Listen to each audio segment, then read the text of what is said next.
Jangan lupa subscribe YouTube channel Metro TV News dan jangan lupa nyalakan notifikasinya. Jelang laga pamungkas Timnas Indonesia melawan Thailand di leg kedua final Piala AFF 2020 mendapatkan tanggapan dari masyarakat. Masyarakat masih optimistis Indonesia masih bisa menang di laga kedua melawan Thailand malam ini. Ya, di leg kedua ini sih optimis menang lah. Bantai 5-0. Udah nggak usah muluk-muluk. Pokoknya ya mungkin kemarin kan 2021 mungkin di tahun ini semangatnya beda ya. Ya mungkin aja namanya bola kan bundar. Ya kali aja nasibnya jadi berbalik. Indonesia yang menang. Optimis gitu ya. Bahwa timnas Indonesia itu bisa menang ntar malam gitu. Tapi soal juara atau tidak, itu kan kita harus realistis juga ya. Mengingat skor di leg pertama itu kan kita lumayan jauh tertinggalnya gitu kan. Semua orang tahu bola bulat kan.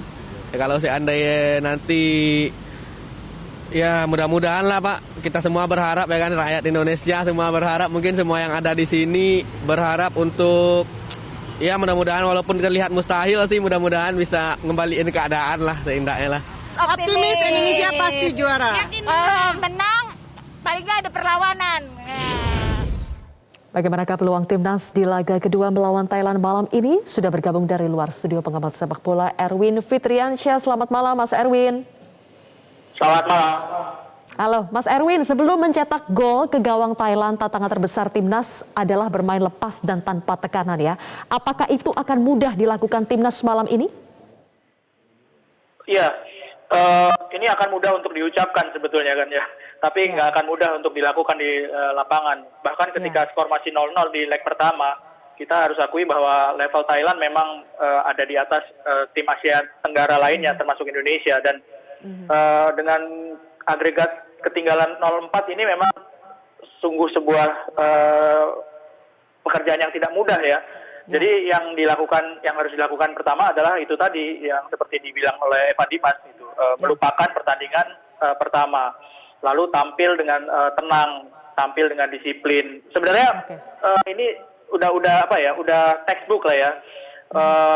Sangat mudah untuk diucapkan tapi sangat tidak mudah untuk diaplikasikan dengan agregat 0-4. Ya, tapi dengan kembali bermainnya Pratama Arhan, Mas Erwin, apakah ini akan signifikan untuk menambah semangat tim? Soal signifikan atau enggak, saya rasa untuk semangat oke lah ya, karena kan pasti ada mindset dari pemain. Oh, kita tampil full tim di pertandingan leg kedua karena Pratama akumulasi.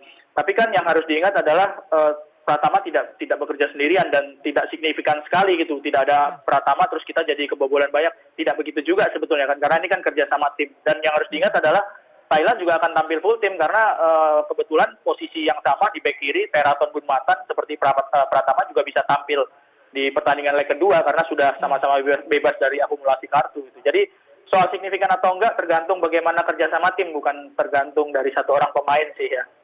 Oke, untuk bisa menang dengan selisih 5 gol, apakah Timnas sejak awal harus bermain menyerang atau lebih baik bertahan, Mas? Secara teori kalau sudah ketinggalan dan harus menang, harusnya memang tampil menyerang. Cuma kan yang menjadi resiko terbesar ketika Timnas Indonesia tampil menyerang, pasti akan ada celah di lini pertahanan yang bisa dimanfaatkan oleh lawan. Dan lawannya ini kelasnya sekelas Thailand gitu. Betul. Jadi memang ada resiko yang harus diambil. Kalau mau ambil gol berarti memang harus tampil menyerang. Tapi resikonya lini belakang akan punya celah untuk diserang oleh lawan, sehingga harus seimbang ya. Yang penting itu tadi, harus mainan tenang, harus disiplin, lalu harus bisa memanfaatkan peluang sekecil apapun. Karena di pertandingan pertama, ketika skor masih 0-1 di babak pertama, kita punya kok peluang yang besar seperti Alveandra yang di layar TV ini. Peluangnya besar sekali dan kalau skornya 1-1 ini kan bisa mengangkat semangat gitu. Jadi sebenarnya di babak pertama kita cukup berhasil untuk menahan Thailand. Oke lah, permainannya tidak seimbang karena lebih banyak didominasi. Tapi Indonesia punya peluang untuk menyamakan skor di babak pertama ya. Oke, berbicara bagaimana kita bisa mengangkat semangat, yang terpenting juga adalah supaya mental Timnas ini tidak down duluan kalau Thailand berhasil mencetak gol duluan.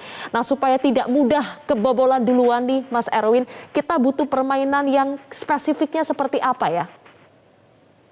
Yang jelas harus tampil disiplin sejak menit awal ya. sejak menit awal ketika kick off dilakukan, karena berkaca dari pertandingan pertama, kita belum sampai 2 menit sudah kebobolan, ya kan? Dan itu sangat mempengaruhi mental dari tim.